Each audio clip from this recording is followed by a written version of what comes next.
Let's continue our discussion on volume. Here's a cereal box. No, it's not time for breakfast, so you don't need a spoon.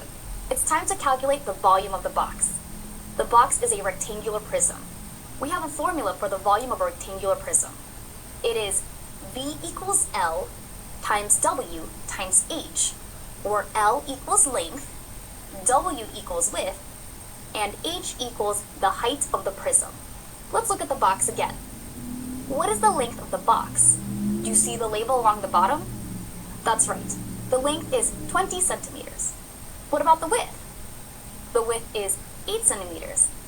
And the height is, yes, you got it, 30 centimeters. Now that we have the missing values, we insert them into the formula. V equals L times W times H. After replacing the values, we get V equals open parentheses 20 times 8 close parentheses times 30. Multiplying 20 and 8 gives 160. So then we have V equals 160 times 30. After performing this calculation, we get 4,800 cubic centimeters. Good job. Remember, calculating volume is a good time to use your mental math skills. Okay then, I missed breakfast, so I am going to have some of that cereal. See you later.